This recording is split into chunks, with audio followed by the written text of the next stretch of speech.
Hello，各位朋友，大家好，歡迎大家嚟到 Lab Channel 嘅精選賽馬頻道嘅精挑細選環節啦。今日又係跑緊次錄嘅，因為尋一連兩日都有拍賣會，咁啊加埋阿世豪有啲唔得閒，咁我哋就亦都冇時間啦，即係都係處理咗拍賣會先，亦都係今年即係可能係我哋 year 領最後一擊嚟啦，即係因為跟住 Easter 嗰啲價錢唔會係我哋買㗎啦嚇，都唔會參與啊，咁所以基本上已經去到半歲嘅拍賣會，跟住就所以都要認真啲對待，都還好啦，去到 last moment 都能夠買到啊。咁啊呢個嚟到第二節咧，其實我錄呢節先嘅，不過唔緊要啊。因為都諗錄邊場馬咧，諗咗一陣嚇，咁啊結果咧我就假第尾場去處理呢個嘅精挑細選嘅第二節啦。咁啊呢個比較混亂嘅場次，嗱混亂得嚟又唔係好亂嘅，點解咧？你問我同郭世豪有兩隻馬相同，咁當然都係一對大熱門啦，3同埋5啦，晨曦麗人同埋美麗緣分。咁但係我諗我同阿世豪個諗法都係好接近嘅啫。美麗緣分我哋都擺到後，咁啊個原因就係因為我覺得呢啲馬咧，你睇到今季攣晒口啊，受人操控啊，冇咗以往嗰啲瘋狂啊，咁其實呢啲馬要增程㗎，一早已經要增程㗎啦，唔係上一場要增程嘅，其實一早已經要增程。嗱，上一場你步行過隻佛亮老窩係勁嘅，佛亮老窩再出都幾乎贏，但係個問題你見到喂，你跑曲草千二，你唔可以下下喺嗰啲咁惡劣嘅形勢度追上嚟，你撞正一日半又冇得追，係唔出奇嘅事嚟㗎。今晚已經係一個好大機會出現呢件事啦。好啦，咁你上到二班啲對手唔同晒。其實你如果而家先增程1,400咧，你二班去用二班嘅對手去適應1,400係好吃力嘅事。因為成日都話點解羅富全去處理一啲需要增程嘅馬嘅時候咧，唔夠當機立斷嘅咁解。本身你睇無論睇血統啊、睇步身形腳法，呢啲馬一定係向中佢嚟發展啊。咁你係千二勁嘅，但係你去到呢位會停嘅。所以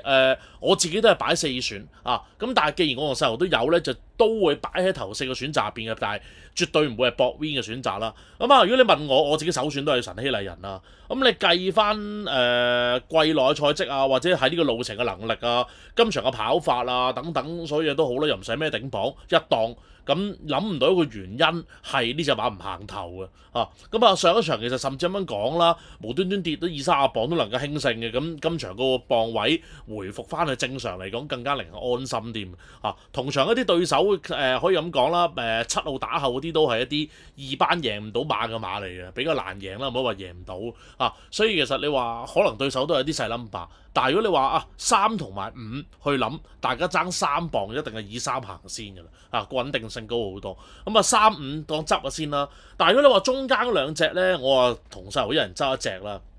阿細豪中意小霸王嘅，但係我自己就好記得上一場馬啦，2月26號總場至457嗰場啦，馬少啦得幾隻馬跑嘅，大家記得。咁嗰場馬小霸王喺個內欄度賺出嚟，賺到盡嘅，賺到盡晒，啱啱好一步咁 hit 住合夥奔馳。贏勇敢巨星，咁如果你以勇敢巨星本身就係一隻二班好難贏嘅馬嚟嘅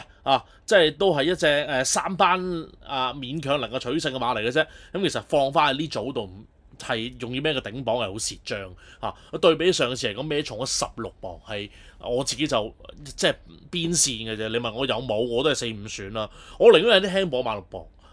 如果你話大家都係3班馬，咁點解唔喺90一對嚟搏咧？咁90之間我又揀咗隻9啦，即係起碼隻10未跑過呢個路程啊嘛。咁同埋用湯普森都唔係一個非常之好信賴嘅選擇啦。咁得道侯王啦，要翻得道侯王啦。咁呢隻馬其實本身個路程已經係最首本啦。咁感覺上呢啲4歲馬咧，可能喺告東尼手上面去到季尾先慢慢開始大熟都唔出奇。感覺上上次佢贏朝朝醒咧係都真係 easy， 而朝朝醒再出嚟能夠保重，所以個諗法上面呢嗰組馬點樣計都係強嘅咁有艾杜拿啦、輕磅啦、當靚啦，我要埋呢隻。所以呢場馬咧混亂場次係要翻1359、1359、1359咁我自己個排序上面就係一定係3915嘅。即係如果你俾我排嘅話我覺得就呢場馬啫，美麗緣分係有權輸，所以我先將呢場馬擺喺個混亂之選度，有冇機會搏一啲叫做邊線嘅冷嘅或者扭歪少少，希望能夠喺賠率上幫到大家。好啦，呢日就錄完咁去到星期5嘅時間，可能會同大家錄音嘅，到時再見，拜拜。